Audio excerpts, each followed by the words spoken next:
Hello dear students, once again welcoming you all to the MKGN classes and we are dealing here with the chapter human नहीं biomolecules, है ना। मुझे थोड़ा confusion हो गया था 12th के चैप्टर के साथ। तो बायोमोलिक्यूल्स के साथ बेटा हम लोग यहाँ पे डील कर रहे हैं और बायोमोलिक्यूल में जो पहला बायोमोलिक्यूल है कार्बोहाइड्रेट्स, उनके बारे में हम पढ़ रहे हैं। तो कार्बोहाइड्रेट्स क्या है बेसिकली, इनमें हमने क्या पढ़ा है, मोनोसेकेराइड पढ़ लिया है, ओलिगोसेकेराइड पढ़ लिया है and we were talking about the polysaccharides. तो पॉलीसेकेराइड्स में बेटा हम लोगों ने बात कर ली थी, तो हम कहाँ पे पहुंचे थे पॉलीसेकेराइड में, होमो पॉलीसेकेराइड एंड हेटेरो। तो होमो में ना हमने एक कर लिया था, दैट वाज स्टार्च। तो आज हम बात करेंगे किसकी, today will talk about the glycogen, then will talk about the cellulose, then will talk about the heteropolysaccharide और उसके बाद हम लोग चलेंगे टू दी नेक्स्ट बायोमोलिक्यूल। चलिए, अच्छा ये तो आ गया हमारे पास स्टार्च। स्टार्च आपको याद आ गया, ठीक है। ये देखिए अब नेक्स्ट जो हमारा बेटा सेकंड वाला जो हमारे पास होमो पॉलीसेकेराइड आता है बेटा, उसका नेम आता है ग्लाइकोजन। ग्लाइकोजन। स्टार्च क्या था, this was the reserve food material of the plant. कहाँ पे बनता है, कहाँ बनता है ग्लाइकोजन, कहाँ बनता है, कहाँ बनता है, कौन बनाएगा ग्लाइकोजन, कहाँ बनता है और कहाँ पे स्टोर होता है, पता है ना कहाँ पे स्टोर होता है, पढ़े थे ना, ल्यूकोप्लास्ट की फॉर्म्स पढ़ी थी ना, एमाइलोप्लास्ट है ना, एल्यूरोप्लास्ट। तो एमाइलोप्लास्ट जो होते हैं वहाँ पे ये स्टोर होता है स्टार्च। कहाँ पे, स्टार्च के बारे में लिखा था क्या हमने कुछ, अच्छा कुछ भी नहीं लिखा। तो कहाँ पे स्टोर होगा ये, एमाइलोप्लास्ट्स में। स्टार्च की जो स्टोरेज है कहाँ पे होगी, एमाइलोप्लास्ट में। ये क्वेश्चन आता है ना, एमाइलोप्लास्ट क्या है, type of leucoplast. In leucoplast का क्या पर्पस था, अब इनके अंदर पिगमेंट तो थे नहीं, तो ल्यूकोप्लास्ट किसका काम कर रहे थे, स्टोरेज का। तो स्टोरेज का काम करते हुए ल्यूकोप्लास्ट की ये एक फॉर्म है एमाइलोप्लास्ट, जब ये स्टोर करता है फैट। अब हम आ जाएंगे बेटा ग्लाइकोजन। ग्लाइकोजन को हम क्या बोलते हैं, it is known as the animal starch. Animal starch, या हम इसको क्या बोलेंगे, reserve food of animals. Reserve food of animals. तो हम रिजर्व फूड किस फॉर्म में रखते हैं, in the form of glycogen, और एनिमल किस फॉर्म में सॉरी प्लांट किस फॉर्म में स्टोर करते हैं, in the form of starch. अब ये ग्लाइकोजन है क्या, क्या है, इट इज अ होमोपोलीसेकेराइड। किसका, इसकी मोनोमेरिक यूनिट क्या है, किस चीज से बना है क्या ये, highly branched polymer of alpha glucose. Alpha glucose का पॉलीमर है। कितने यूनिट हो सकते हैं यहाँ ग्लूकोज के बेटा, अराउंड 30,000 यूनिट हो सकते हैं ग्लाइकोजन में ऑफ दी ग्लूकोज, ठीक है। अब ग्लूकोज का मोनोमर है और कैसा है, हाईली ब्रांच्ड। हाईली ब्रांच का मतलब इसमें कुछ स्ट्रेट चेन्स हों गई, आगे ब्रांचिंग चल रही है उनकी, आगे हाइपर ब्रांचिंग चल रही है, इस तरह का ब्रांच्ड पॉलीमर होगा। अब मैडम स्ट्रेट चेन हमें पता है कैसे बनती है, हमें ब्रांच भी पता है। स्ट्रेट चेन बनती है अल्फा 1,4 लिंकेज से, हमने कल पढ़ ली थी। ब्रांच बनती है अल्फा 1,6 लिंकेज से। अब ये बाकी सारा ये जो होता है, ये किस तरह से कॉम्पैक्ट कैसे होता है मॉलिक्यूल, कॉम्पैक्ट होता है बेटा bye means of the hydrogen bonding. पर आपको इसको क्या याद रखना है, ये हाईली ब्रांच्ड है, मोर ब्रांच देन दी एमाइलोपैक्टिन। कल हमने स्टार्च की दो फॉर्म पढ़ी थी, एमाइलोज एंड एमाइलोपैक्टिन, तो ये बिल्कुल एमाइलोपैक्टिन जैसा है, similar to amylopectin, similar to amylopectin of starch.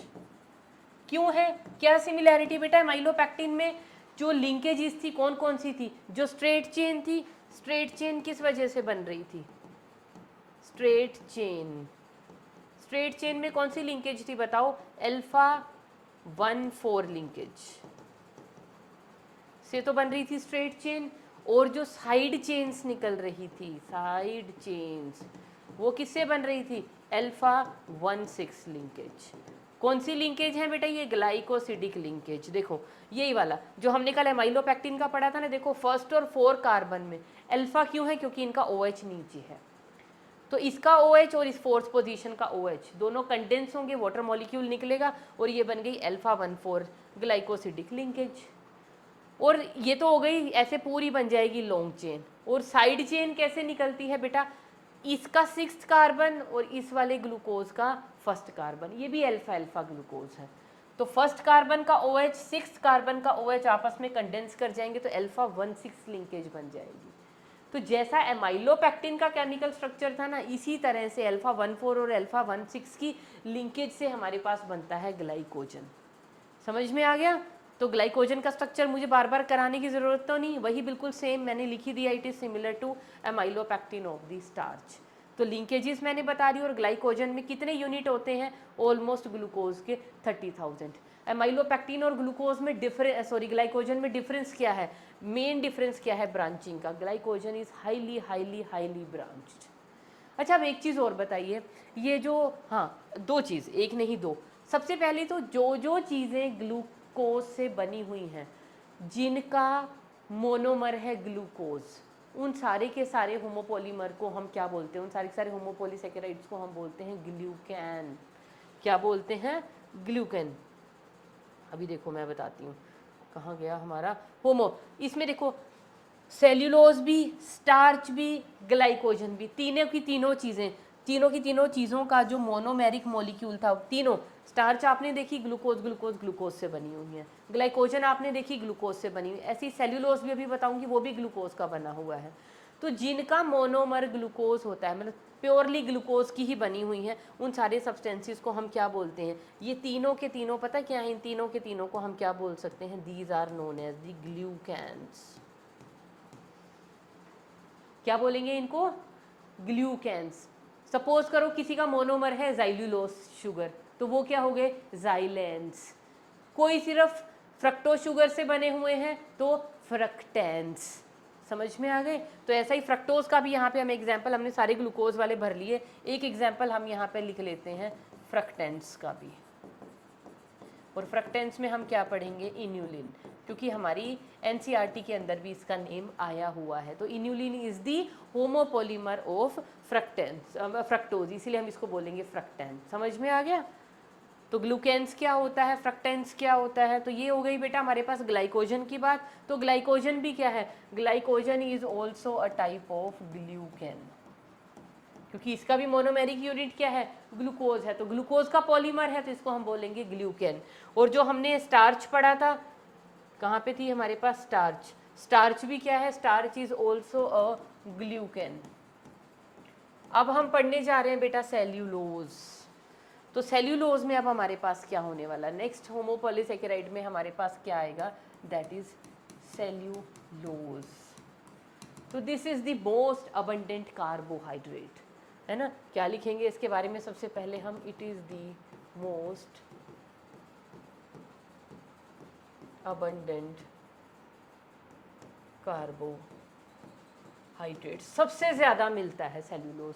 कहाँ कहाँ पे मिलता है सेल्यूलोज, कहाँ पे मिलता है सेल्यूलोज, क्या हम पचा सकते हैं, डाइजेस्ट कर सकते हैं सेल्यूलोज को। सेल्यूलोज को डाइजेस्ट करने वाले एंजाइम कौन से होते हैं, सेल्यूलेज।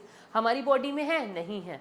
हमारी वर्मी फॉर्म अपेंडिक्स में ये नहीं रहता। र्यूमिनेंट की वर्मी फॉर्म अपेंडिक्स में मैं पढ़ा था ना हम लोगों ने, वहाँ पे रहता है सिम्बायोटिक बैक्टीरिया, मतलब सेल्यूलेज उसके पास है एंजाइम, और वो सेल्यूलेज जो है पचाता है सेल्यूलोज को। सेल्यूलोज मिलता कहाँ कहाँ पे, जितना भी फाइबर हमें मिलता है वो सारा क्या है, all fibre material is cellulose. और कहाँ पे मिलता है सेल्यूलोज, सेल वॉल का कंपोनेंट है भाई सेल्यूलोज। और कितनी जगह पता नहीं कहाँ कहाँ पढ़ के आए हो, सेल्यूलोज सारा इकट्ठा करके यहाँ पे लिख लेना, है ना। तो सेल्यूलोज क्या है, main component of the cell wall, main component of cell wall, है ना। इसके अलावा ये हमें क्या प्रोवाइड करता है, रफेज। पता नहीं कितना है भाई, इसके बारे में तो जितना मर्जी लिखते रहो, है ना। इतना हम नहीं लिखते, हम क्योंकि बायोमोलिक्यूल चैप्टर पढ़ रहे हैं तो हम इसकी केमिस्ट्री पे ध्यान देंगे, उस चीज़ के बारे में बात करेंगे। तो सेल्यूलोज कैसा है, कैसा है बेटा, it is unbranched straight chain of glucose. कितना है, अनब्रांच्ड है, सबसे पहली बात, स्ट्रेट चेन पॉलीमर है ऑफ ग्लूकोज। कौन सा ग्लूकोज है, अब यहाँ पे है बेटा बीटा ग्लूकोज, जो जुड़ा हुआ है बीटा 1,4 लिंकेजेस से। कैसे जुड़ा हुआ है, बीटा 1,4 लिंकेजेस से। तो ये भी क्या है, ग्लूकोज का है। और लिंकेज कौन सी है, ग्लूकोज आपस में कैसे जुड़े हुए हैं, लिंकेज है बेटा बीटा 1,4 ग्लाइकोसिडिक लिंकेज।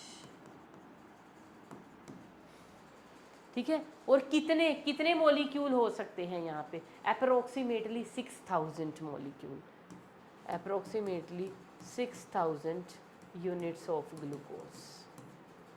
अभी बीटा वाला स्ट्रक्चर बनाना आता है ना, 180 डिग्री के एंगल पे हमने क्या करना है, बस उसको उठा के ट्विस्ट ही तो करना है। ये देखो ये स्ट्रक्चर था ना हमारे पास, C देखो केमिस्ट्री वाला चैप्टर है ये, हमें स्ट्रक्चर केमिकल फॉर्मूले बनाने आने चाहिए। तो बीटा ग्लूकोज किसको बोलते हैं, जहाँ OH ऊपर होता है, ये H नीचे होता है। एक और भाई साहब यहाँ पे बैठे हुए हैं, तो C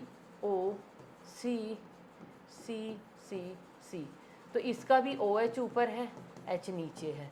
यहाँ पे क्या होगा आप देखो, यहाँ पे होता है HOH, यहाँ पे होता है HOH, यहाँ पे होता है OH एंड H। तो यहाँ पे बॉन्ड पता है कैसा बनेगा, ये H और ये OH कंडेंस हुए, तो ये मॉलिक्यूल पता है कैसा, कैसी बॉन्डिंग दिखाई देगी, यहाँ पे CO C ये हो गया। और इधर भी बना लेते हैं CO C।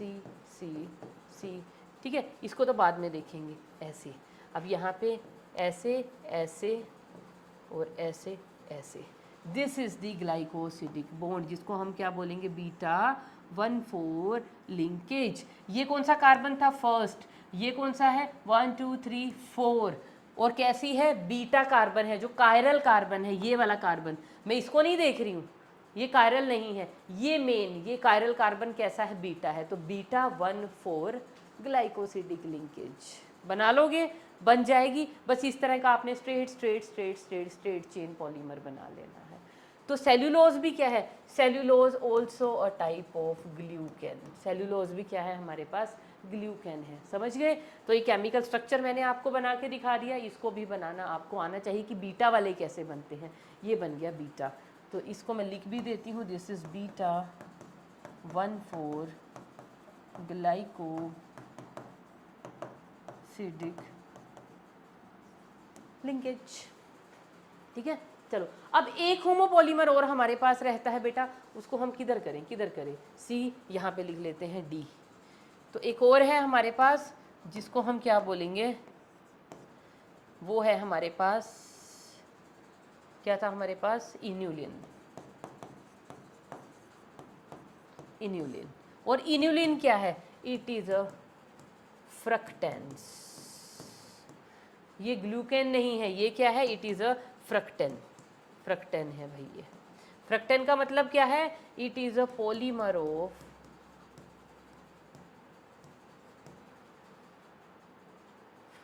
किसका, फ्रक्टोज।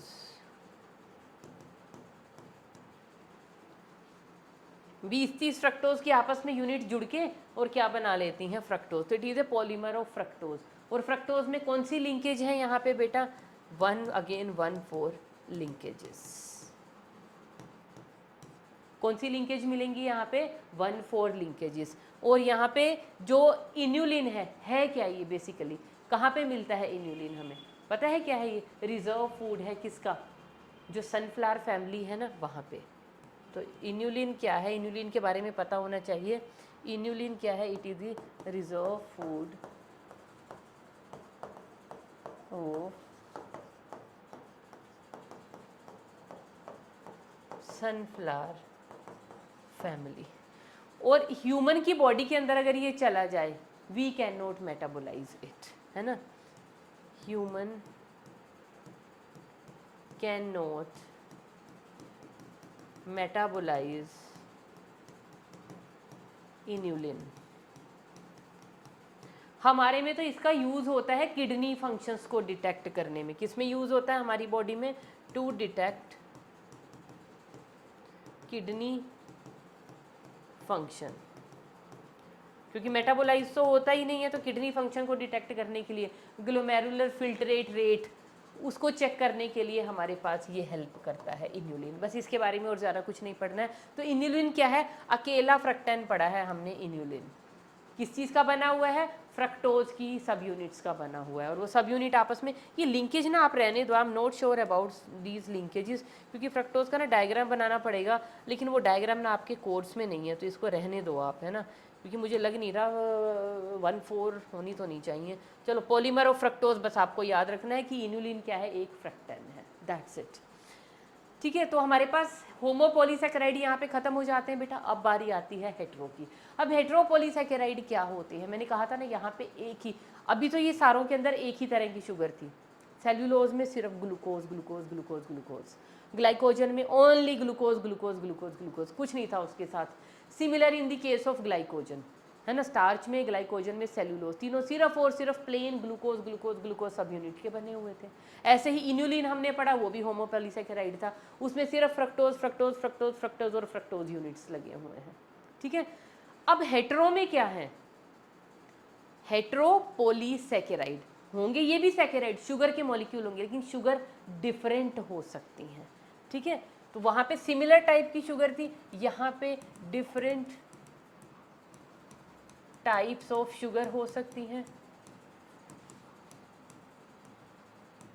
जैसे लैक्टोज में पढ़ते हो ना, जैसे लैक्टोज के अंदर क्या हो रहा था, एक ग्लूकोज था एक गैलेक्टोज था, दोनों शुगर सेम तो नहीं थी, अलग अलग थी ना, एक ग्लूकोज थी एक गैलेक्टोज थी। ऐसे ही पॉलीसैकेराइड अगर अलग अलग शुगर से मिलके बना है तो उसे पॉलीसैकेराइड कहते हैं। या फिर क्या हो, शुगर एक ही हो लेकिन वो शुगर मॉडिफाइड हो, डिफरेंट टाइप की शुगर हो या मॉडिफाइड शुगर हो।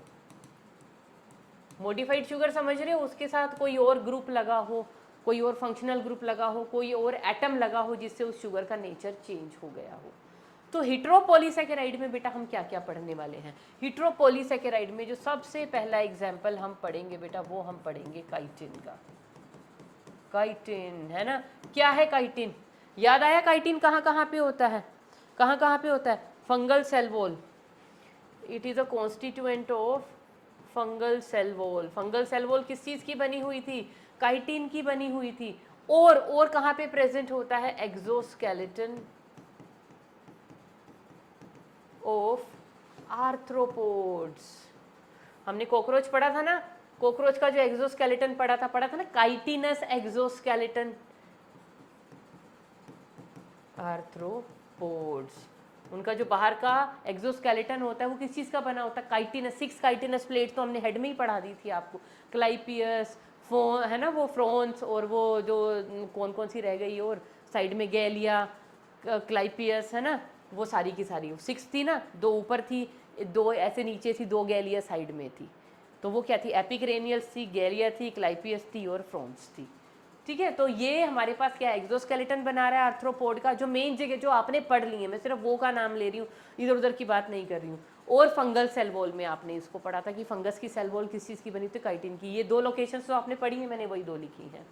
अब काइटिन होता क्या है, इसको हम हेट्रोपॉलीसैकेराइड क्यों बोलते हैं, क्या काइटिन भी शुगर का बना होता है, हाँ काइटिन शुगर का बना होता है। कौन सा, मॉडिफाइड शुगर है, कैसा, नाइट्रोजन कंटेनिंग शुगर, क्या बोलते हैं इसको हम, नाइट्रोजन कंटेनिंग पॉलीसैकेराइड या नाइट्रोजन कंटेनिंग शुगर का बना हुआ है।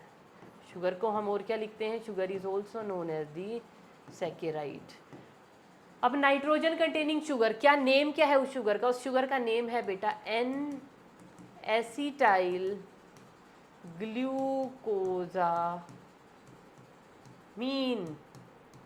याद आया कुछ, एन एसिटाइल ग्लूकोजामीन, जब हमने पेप्टाइडोग्लाइकन पढ़ा था, नैग और नैम पढ़े थे ना, ये वही वाला नैग है, नैग, एन एसिटाइल ग्लूकोजामीन से बनी हुई है काइटिन। तो नाइट्रोजन, अब इसको होमोपॉलीमर में नहीं डालो, नहीं डालो, क्यों नहीं डालो, क्योंकि है तो ये शुगर, लेकिन शुगर मॉडिफाई हो गई है, शुगर मॉडिफाई हो गई है, नाइट्रोजन कंटेनिंग बन गई है। कैसे, अब ये एन एसिटाइल ग्लूकोजामीन का फॉर्मूला देखो कैसा होता है, ये हमारे पास CO, हम वही अपनी पायरेनोज रिंग बना लेते हैं ग्लूकोज की, क्योंकि ग्लूकोजामीन, समझ रहे हो ना, ग्लूकोजामीन किस में चेंज आया है, ग्लूकोज में। इसका जो यहाँ पे OH होता है, देखो पूरा मैं स्ट्रक्चर बना लेती हूँ बेटा इसका, this is H, this is OH, अच्छा OH क्यों भाई, यहाँ पे ना बीटा लिंकेजेस होती हैं, है ना, बीटा लिंकेजेस होंगी तो यहाँ पे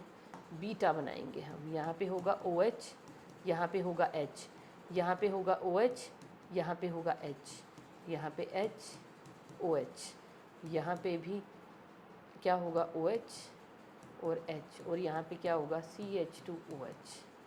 ठीक है, ये तो है एक ग्लूकोज। क्या हुआ एक ग्लूकोज के अंदर, यहाँ पे ये जो OH है ना बेटा, ये रिप्लेस कर दिया गया किससे, जिससे ये बन गया ग्लूकोजामीन, एन एसिटाइल ग्लूकोजामीन। क्या लग गया यहाँ पे NHCOCH3, एसिटाइल ग्लूकोजामीन।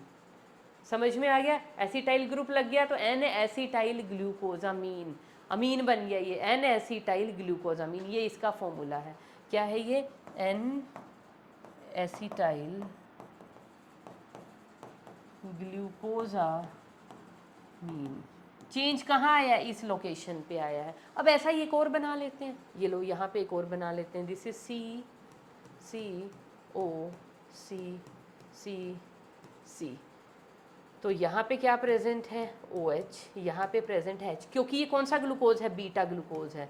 यहाँ पे लग गया बेटा OH की बजाय NHCOCH3, यहाँ पे क्या प्रेजेंट है H मैंने लगाया हुआ है ना, तो ये है OH, ये है H, यहाँ पे है OH, यहाँ पे है H, यहाँ पे है CH2OH। पहले बताओ ये तो समझ आ रहा है ना क्या बना रही हूँ, बीटा ग्लूकोज बनाया है। बीटा क्यों है, अब OH ऊपर बनाया है मैंने, तो एक ये ग्लूकोजामीन, एक ये ग्लूकोजामीन, इनकी चेन है ये। अब आप इसको होमो की कैटेगरी में डाल लो, आप इसको हेटेरो में डाल लो, आपकी मर्जी है। क्योंकि अगर होमो देखें तो यही सेम रिपीटिंग यूनिट रिपीट हो रहा है, उसमें और कोई नई चीज़ नहीं आ रही।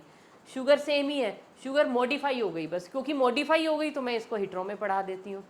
लेकिन कुछ टीचर्स बोलते हैं कि शुगर तो सेम ही, मतलब मॉडिफाई होके जो मोनोमेरिक यूनिट है वो तो सेम ही रहा ना, एसिटाइल ग्लूकोजामीन तो सेम ही मोनोमर रिपीट हो रहा है, तो हम इसको तो होमोपोलीसैकेराइड में पढ़ाएंगे। तो मर्जी है ना, ये आप पे भी डिपेंड करता है। लेकिन मुझे क्योंकि ठीक नहीं लगता, मुझे लगता है कि अगर शुगर मॉडिफाई हो गई तो शुगर में चेंज तो आ ही गया ना, तो वो मॉडिफिकेशन की वजह से मैं इसको पढ़ा देती हूँ हेटेरोपोलीसैकेराइड में। तो वो आपकी मर्जी है, आप इसको कहाँ पे पढ़ना चाहते हो। अब ये जुड़ेंगे कैसे, सबसे बड़ा मुद्दा कैसे जोड़ना है। देखो बेटा, ये H हो गया है ना, और यहाँ से ये OH हो गया, क्या एलिमिनेट हो गया, वाटर एलिमिनेट हो गया। तो पता है ना कैसा वाला बॉन्ड बनेगा, यहीं बना दूँ इरेज करके, है ना। आप अपनी कॉपीज़ में एक और अलग से डायग्राम बना लेना, मैं इसको यहीं पे करेक्ट कर देती हूँ। क्या बनने वाला है, इन दो ग्लूकोजामीन के जो मॉलिक्यूल हैं, जब उनका कंडेंसेशन होगा तो कैसा बनेगा ये मॉलिक्यूल। देखो अब यहाँ पे क्या होने वाला है, इधर था ये ऐसे ऐसे O, ऐसे, ये लो, ये क्या बन गई, ये कौन सा कार्बन था, this was first carbon, second carbon, third carbon, 4 carbon, 5 and 6, this was first carbon, second, third, fourth, 5 and 6। Bond किसके बीच में बना है, fourth carbon and first carbon. Chiral carbon कैसी है, बीटा है, तो इस लिंकेज को हम क्या बोलेंगे, कैसी लिंकेज होंगी बेटा, यहाँ पे बीटा 1,4 ग्लाइकोसिडिक बॉन्ड। कैसा है, बीटा 1,4 है, बीटा बीटा बीटा, तो इस तरह के बस बनते चले जाएंगे आगे से आगे। और चेंज कहाँ पे आया है, यहाँ पे चेंज आया है, जिसकी वजह से हम इसको क्या बोल रहे हैं, ग्लूकोजामीन। तो भूलेंगे तो नहीं काइटिन को, तो काइटिन का बेटा ये है हमारा। अब इसको होमो या हेटेरो में डालना, इट डिपेंड्स अपॉन यू, लेकिन मैंने आपको काइटिन पढ़ा दिया और उसका ये स्ट्रक्चर पढ़ा दिया, उसके बेसिक मैंने यूनिट्स पढ़ा दिए। काइटिन के बाद बेटा हेटेरोपोलीसैकेराइड में एग्जाम्पल नंबर 2 की तरफ अब हम लोग मूव करेंगे। सेकंड एग्जाम्पल पढ़ लेते हैं बेटा, हम क्या हम पढ़ लेते हैं, चलो साथ लगाया पेप्टाइडोग्लाइकन, है ना, दूर नहीं जाना हमने। पेप्टाइडोग्लाइकन क्या होता है भाई, it is the component of bacterial cell wall. कहाँ पे मिलता है हमें ये, बैक्टीरियल सेल वॉल में भर भर के।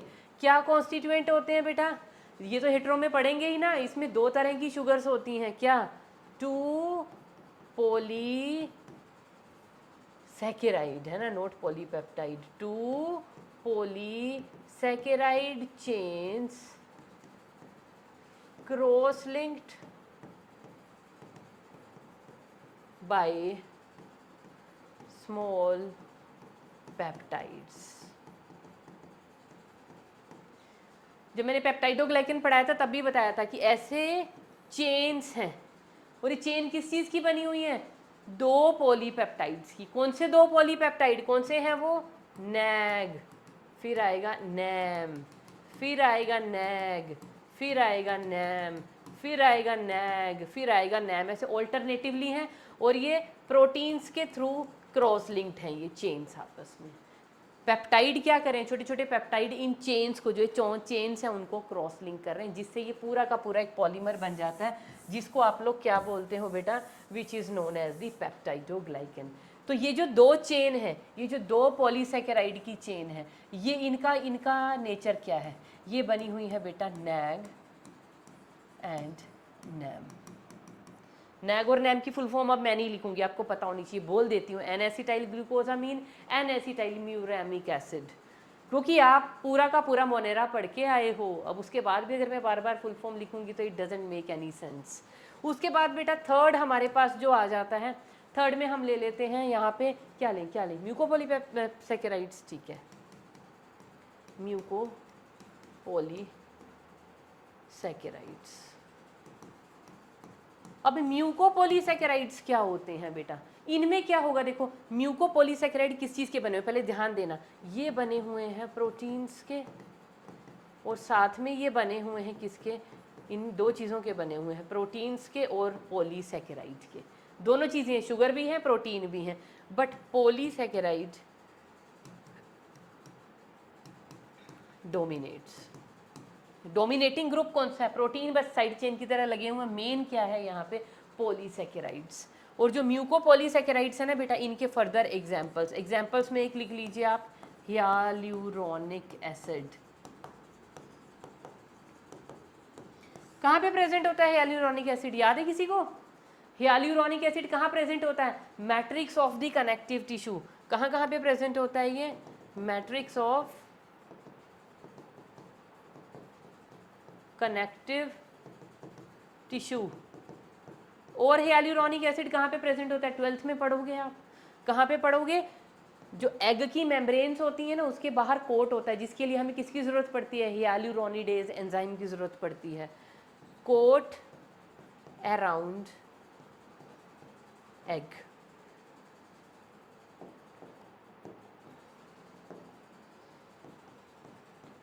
ह्यूमन एग, उसके अंदर भी हमें हियालुरोनिक एसिड मिलता है। उसके अलावा जो हमारे बॉडी के फ्लूइड हैं, जैसे साइनोवियल फ्लूइड हो गया, ये सब कुछ में है ना, तो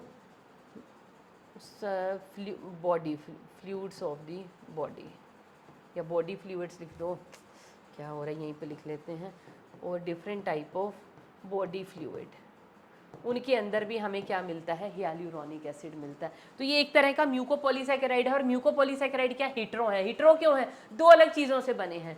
शुगर तो है, शुगर के साथ साथ क्या लगा हुआ? प्रोटीन लगा हुआ है, तो बन गया ना हेट्रो। हेट्रो का मतलब भिन्न भिन्न, अलग अलग, डिफरेंट टाइप के। तो सेकेराइड के साथ प्रोटीन लग गया तो मॉडिफाई हो गया। तो इस कॉम्बिनेशन को हम क्या बोलते हैं? म्यूको। और म्यूको के मैं एग्जाम्पल्स लिख रही हूँ फर्दर। नेक्स्ट एग्जाम्पल बेटा हमारे पास आ जाएगा हेपेरिन। क्या होता है बेटा हेपेरिन? हेपेरिन होता है एक anti coagulant.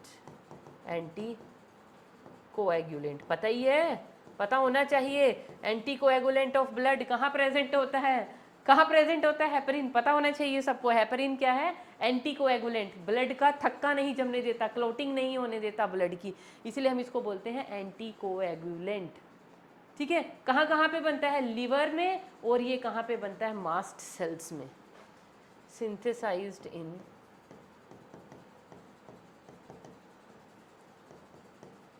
liver and mast cells।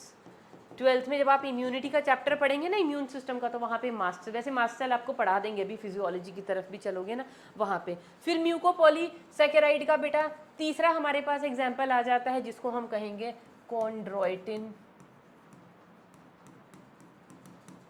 Sulphate. ये थोड़ी एडिशनल चीज़ें चल रही हैं, लेकिन ये पूछी गई हैं प्रीवियस एग्जाम में, इसीलिए आपको पढ़ाई जा रही हैं। तो कॉन्ड्रोइटिन सल्फेट कहाँ पे मिलता है? Matrix of the connective tissue. कौन सा कनेक्टिव टिश्यू? जब हमने क्या पढ़े थे? कार्टिलेजेस। कार्टिलेजिस की मैट्रिक्स के अंदर क्या प्रेजेंट था? Chondroitin sulphate. ऐसे ही हमारे पास क्या प्रेजेंट होता है? एक होता है keratin sulphate, keratin sulphate. Keratin sulphate कहाँ पे प्रेजेंट होता है बेटा? हेयर में पढ़ाया था, है ना। उसके अलावा नेल्स में, स्किन में, हेयर हो गया, नेल्स, स्किन, बताया था ना। केराटिनाइजेशन जहाँ होगी डेड होंगे वो एरियाज। उसके अलावा cornea of the eye, cornea of eye, है ना। इन रीजन्स पे क्या प्रेजेंट होगा? Keratin sulphate. तो ये सारी की सारी जो चीज़ें प्रेजेंट है ये अल्टीमेटली किस चीज़ की बनी हुई है? म्यूकोपॉलीसैकेराइड। और म्यूकोपॉलीसैकेराइड क्या है? It is a type of heteropolysaccharide. ठीक है, थर्ड। अब फोर्थ एग्जाम्पल बेटा हमारे पास क्या गया? तो थर्ड के ही चल रहे थे ना सब एग्जाम्पल। फोर्थ में अब हमारे पास क्या आ जाएगा? क्या लें अब? चलो अब हम ले लेते हैं बेटा ग्लाइकोप्रोटीन्स। ग्लाइकोप्रोटीन्स, है ना। जो मेन वाले हैं उनको हम बक्से में डाल लेते हैं ताकि आपको इनकी टाइप्स और सब टाइप्स में प्रॉब्लम ना हो जाए। तो पहला टाइप हमने क्या पढ़ा था? हेट्रोपॉलीसैकेराइड में सबसे पहला बेटा हमने पढ़ा था एग्जाम्पल काइटीन। काइटीन के बाद सेकंड एग्जाम्पल हमने क्या पढ़ा? पेप्टिडोग्लाइकेन। पेप्टिडोग्लाइकेन के बाद म्यूकोपॉलीसैकेराइड। म्यूकोपॉलीसैकेराइड के बाद ग्लाइकोप्रोटीन। अब ग्लाइकोप्रोटीन किस चीज़ के बने हुए हैं? इसमें भी ग्लाइको प्लस प्रोटीन, मतलब इसमें भी प्रोटीन भी है और इसका सैकेराइड पार्ट भी है, मतलब प्रोटीन भी है और शुगर भी है। Glyco stands for the sugars, बताया था ना पहले भी, ग्लाइकोप्रोटीन्स। अब ये भी ग्लाइकोप्रोटीन थे। डिफरेंस क्या है बेटा? यहाँ पे डोमिनेटिंग मॉलिक्यूल कौन था? शुगर्स। यहाँ पे डोमिनेटिंग मॉलिक्यूल कौन है? प्रोटीन्स। तो यहाँ पे इसके अंदर प्रोटीन की डोमिनेंस होगी, डोमिनेंस ऑफ प्रोटीन्स होगी। कहाँ प्रेजेंट होते हैं ग्लाइकोप्रोटीन्स? कहाँ पे प्रेजेंट होते हैं? पढ़े हैं ग्लाइकोप्रोटीन्स, है ना। आप लोगों ने नहीं पढ़े 11th क्लास में, तो अभी कहाँ पढ़ लोगे आप? चलो ये लिख लीजिए एंटीजेंस। जो ब्लड के एंटीजेंस होते हैं ना, ये मेन, ये आपने सुन भी रखे होंगे, जैसे ए है, बी है, RH फैक्टर है। ब्लड ग्रुप हमारा किसकी वजह से होता है? ए हमारी ब्लड हमारी RBCs के ऊपर कौन सा एंटीजन प्रेजेंट है? ए एंटीजन प्रेजेंट है, बी है या सी है? ये जो एंटीजन्स होते हैं ये किस चीज़ के बने होते हैं? ग्लाइकोप्रोटीन। और ग्लाइकोप्रोटीन हमने कहाँ पढ़े थे? बैक्टीरियल एनवेलप जब आपको पढ़ाया था। बैक्टीरिया के एनवेलप में भी मैंने पढ़ाए थे ना, ग्लाइकोलिपिड्स और ग्लाइकोप्रोटीन्स होते हैं। तो ये वही ग्लाइकोप्रोटीन्स हैं। उसके अलावा बेटा नंबर 5 अब क्या आ जाते हैं? अच्छा, हम इतनी इंपॉर्टेंट चीज़ कैसे भूल गए? अगर हमने बात की थी काइटिन की तो हमें बात कर लेनी चाहिए थी पैक्टिन्स की भी। चलो पैक्टिन्स की बात कर लेते हैं।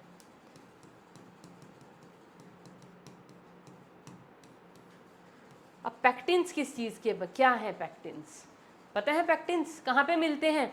These are the constituents of the cell wall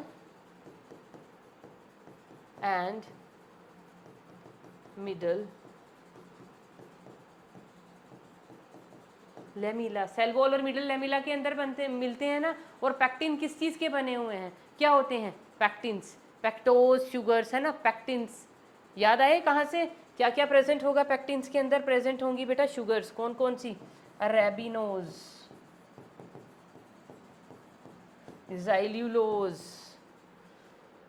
multiple sugars, क्योंकि हेट्रोपॉलीसैकेराइड है ना, तो अलग अलग बहुत सारी टाइप की शुगर लगी हो सकती है, मतलब मोर देन वन। ज़ाइल्यूलोज, नंबर में नहीं कह रही हूँ, उनके नेचर में कह रही हूँ। डिफरेंट टाइप की शुगर हो सकती हैं, जैसे अरेबिनोज है, ज़ाइल्यूलोज है, उसके अलावा गैलेक्ट्यूरोनिक एसिड है, प्लस मीथेनॉल है। ये लो, इतनी सारी चीज़ों से मिलके बनते हैं पैक्टिन्स। तो ये कहाँ कहाँ पे मिलते हैं? सेल वॉल और मिडल लैमिला, यहीं पढ़े हैं ना, जहाँ जहाँ पढ़े हैं मैं सिर्फ उतनी बात कर रही हूँ। तो किस चीज़ के बने होते हैं? अरेबिनोज, ज़ाइल्यूलोज, गैलेक्ट्यूरोनिक एसिड और मीथेनॉल, इन सब चीज़ों के बने हुए हैं। 5 के बाद बेटा हेट्रोपॉलीसैकेराइड में 6th एग्जाम्पल हमारे पास आ जाता है, जैसे है एगर एगर।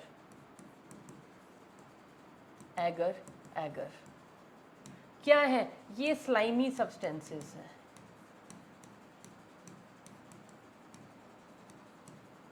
क्या है ये इनका नेचर? हेटेरोपॉलीसैकेराइड्स हैं। कहाँ से मिलते हैं? एगर एगर कहाँ से मिलेगा पता है ना? किधर से मिलता है ये? From the extracted from seaweeds. Seaweed क्या होते हैं? रेड एल्गी, एक्सट्रैक्टेड फ्रॉम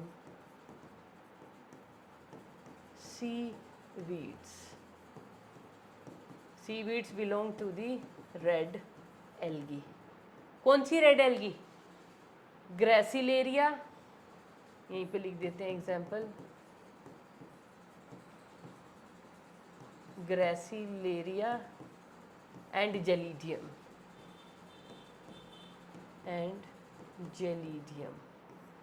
ये दो रेड एल्गा से हमारे पास एगर एगर, ये हमने पढ़ लिया है जहाँ हमने एल्गी पढ़ी थी। और कहाँ कहाँ पे यूज़ होता है इनका? किस किस चीज़ में यूज़ होता है बेटा एगर एगर? बैक्टीरियल कल्चर या कल्चर मीडिया। कल्चर मीडिया अगर बनाना है ना, मैंने कहा था ना कल्चर मीडिया आपको बता दीजिए, सूप बनता है, पानी लिया, मतलब मेजर्ड क्वांटिटीज़ होती हैं ये। पानी लिया कितने ml है, उसमें कितने ग्राम एगर एगर, कैसे डालेंगे? पानी को बॉईल करेंगे, जब पानी बॉईल हो गया उसके अंदर कितना एगर एगर डालना उतना ही ग्राम डाला, और उसको क्या है विगरसली हम शेक करते हैं, आराम से मतलब आराम से नहीं, विगरसली हमने उसको जो है हिलाना है, घुमाना है, जिससे कि क्या हो जाएगा, वो एकदम से आपको क्या लगे, जब वो सॉलिडिफाई होने लग जाए, जैसे सूप होता है थोड़ा गाढ़ा होना शुरू हो जाए, उसको छोड़ दो। फिर जब आप उसको ठंडा करोगे तो वो क्या बन जाएगा? एक जेली लाइक सब्सटेंस हो जाएगा। अब कई बार क्या होता है, देखो टेस्ट ट्यूब के अंदर ना ऐसे कल्चर बनाए होते हैं, this is test tube. Culture media ऐसे पड़ा होता है टेढ़ा, आप सोचोगे ये टेढ़ा कैसे डाला होगा, ये टेढ़ा डाला कैसे? कुछ नहीं होता, ये जब कल्चर मीडिया लिक्विड फॉर्म में था तब इसके अंदर पोर कर दिया, टेस्ट ट्यूब को टेढ़ा करके रख दिया, जब वो ठंडा हुआ तो वो जेली की तरह उसके अंदर जम गया और वो टेढ़ा है। और कल्चर मीडिया में क्या सिर्फ एगर और पानी होता है? नहीं बेटा, और भी अलग अलग जो है फेलोज हैं, साइंटिस्ट हैं, उन्होंने अलग अलग टाइप के कल्चर मीडिया भी दिए हुए, डिफरेंट टाइप का। कोच ने कौन सा दिया, उसने कौन सा दिया, अलग अलग नेम्स हैं, उनके हिसाब से अलग अलग कल्चर मीडिया होते हैं और उनकी अलग अलग कॉम्पोजिशंस होती हैं।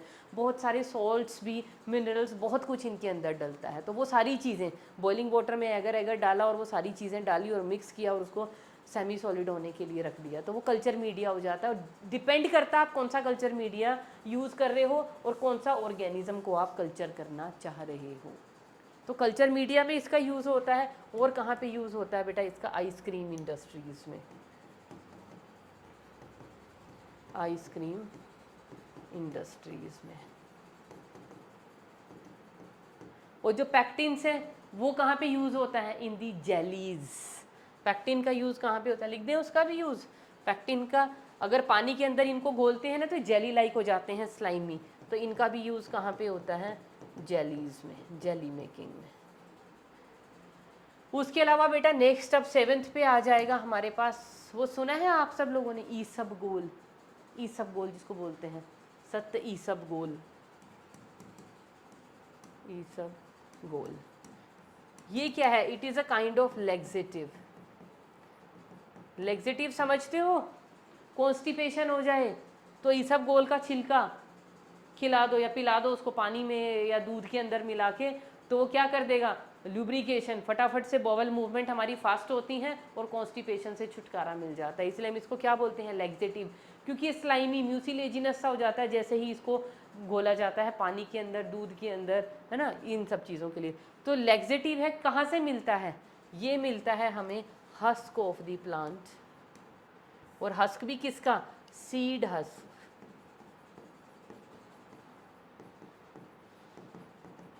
Of the plant. क्या नेम है प्लांट का? प्लेंटेगो ओवेटा। प्लेंटेगो ओवेटा, इस प्लांट के सीड की हस्क से हमें ये मिलता है। और वो होते भी छोटे छोटे बारीक बारीक छोटे छोटे छिलके से होते हैं, बहुत छोटे से।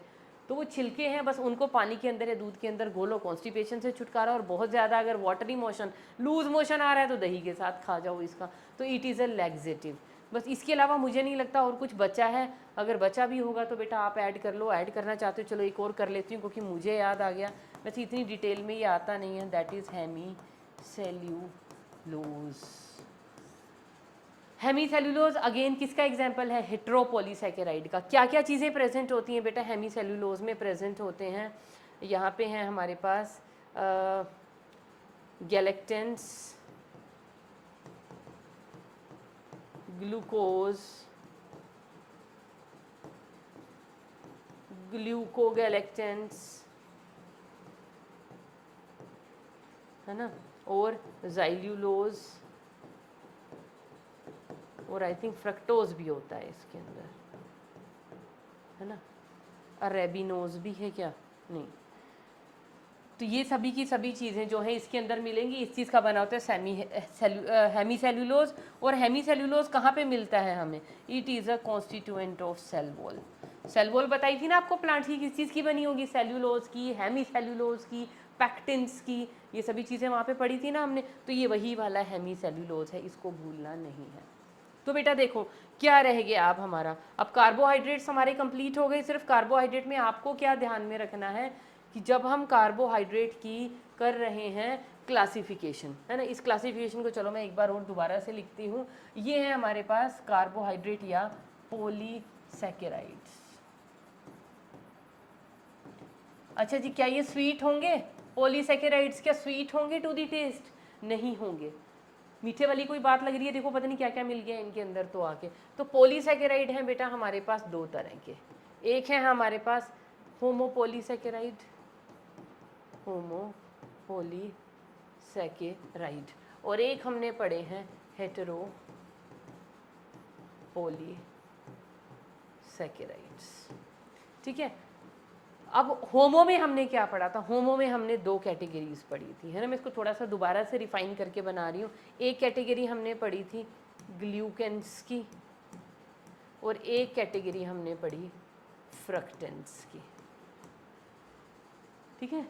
अब जैसे मैंने ज़ाइल्यूलोज शुगर लिखी थी, ज़ाइल्यूलोज की अगर वो मोनोमर है, उससे कोई पॉलीसैकेराइड बन रहा है तो उसका नेम क्या होगा? ज़ाइलेंस, है ना। समझ गए ना? कैटेगरीज को हम बोलते हैं, क्योंकि इसका ग्लूकेन से आप समझ जाना कि मोनोमेरिक यूनिट क्या होगी उस पर्टिकुलर पॉलीसैकेराइड में, ग्लूकोज। तो ग्लूकोज से बने हुए क्या क्या पढ़ा हमने? हमने जो ग्लूकोज से बना हुआ था वो पढ़ा था स्टार्च, फिर हमने पढ़ा ग्लाइकोजन। अच्छा, स्टार्च के भी दो हिस्से थे, वो भी लिख लेते हैं हम। स्टार्च में हमने दो चीज़ें पढ़ी थी, इसकी दो फॉर्म, एक थी एमाइलोज, स्ट्रेट चेन थी, बाद में वो हेलिकल हो जाती है, और दूसरी थी बेटा एमाइलो पैक्टिन जो ब्रांच थी। फिर दूसरे हमने यहाँ पे स्टार्च के बाद पढ़ा बेटा ग्लाइकोजन, ये भी एक ग्लूकेन है, क्योंकि इसकी भी सब यूनिट्स किस चीज़ की बनी हुई थी? ग्लूकोज की, लेकिन ये हाईली ब्रांच था, it was similar to the amylopectin. और तीसरा हमने क्या पढ़ा यहाँ पे? सेल्यूलोज। फिर फ्रक्टेंस, फ्रक्टेंस की कैटेगरी में हमने सिर्फ एक ही पढ़ा, दैट वॉज इन्यूलिन, बस एक ही पढ़ा हमने यहाँ पे। फिर हेट्रोपॉलीसैकेराइड में देखो हमने क्या क्या पढ़ लिया। हेट्रोपॉलीसैकेराइड में बेटा हमने काइटिन पढ़ा, काइटिन के बाद हमने क्या पढ़ा था? क्या क्या पढ़ लिया हमने? काइटिन के बाद था हमारे पास पेप्टाइडो ग्लाइकन, पेप्टाइडो ग्लाइकन के बाद हमने पढ़ लिए म्यूकोपॉलीसैकेराइड, है ना। ये सभी चीज़ें एक जगह इकट्ठी भी तो होनी चाहिए ना, आपके रेफरेंस के लिए पता तो चले क्या पढ़ा आपने क्या नहीं। उसके बाद हमने पढ़े ग्लाइकोप्रोटीन्स, ग्लाइकोप्रोटीन्स के बाद बेटा हमने पढ़े पैक्टिन्स, पैक्टिन्स के बाद हमने पढ़े हेमीसेल्यूलोज, हेमीसेल्यूलोज के बाद बेटा हमने पढ़ा एगर एगर, और उसी के साथ हमने पढ़ा ईसबगोल। ठीक है। तो अब यहाँ पे जो म्यूकोपॉलीसैकेराइड थे उसमें भी हमने चार कैटेगरीज पढ़ ली थी। एक हमने पढ़ा हियालुरोनिक एसिड, उसके अलावा हमने यहाँ पे पढ़ा हेपेरिन, फिर हमने पढ़ा कॉन्ड्रोइटिन सल्फेट, और एक हमने पढ़ा क्या? That was keratin sulphate. ये लो, सारे की हमारे पास एक समरी भी हो गई और हमें सारे रिवाइज भी हो गए कि हम इतनी देर से कर क्या रहे थे। क्योंकि जब आगे बढ़ते चलो बढ़ते चलो बढ़ते चलो तो पिछला ये हो जाता, अरे हम पढ़ क्या रहे थे, हम म्यूकोपॉलीसेकेराइड पढ़ रहे थे कि हम हेटेरो पढ़ रहे थे कि हम होमो पढ़ रहे थे, हम अपने मुद्दे से ही भटक जाते हैं। तो पूरा का पूरा समरी बेटा पॉलीसेकेराइड का मैंने यहाँ पे लिख दिया है जो मैंने आपको पढ़ाया है, ठीक है। और मेरे ख्याल से ये मोर देन सफिशिएंट है, इससे बाहर अभी कुछ भी मत पढ़ना, मुझे नहीं लगता ज़रूरत आपको पड़ेगी। तो इतना बेटा सफिशिएंट है। तो इसके साथ बेटा हमारे कार्बोहाइड्रेट हो जाते हैं ख़त्म, क्योंकि कार्बोहाइड्रेट में 3 ही कैटेगरी थी, मोनो, ओलिगो एंड पॉलीसेकेराइड। तीनों की तीनों हमने ख़त्म कर लिए हैं। अब हम लोग अगले लेक्चर में मूव ऑन करेंगे toward the amino acids and proteins. तो वो बेटा आप टेकअप करेंगे in the next lecture. So that's all for today.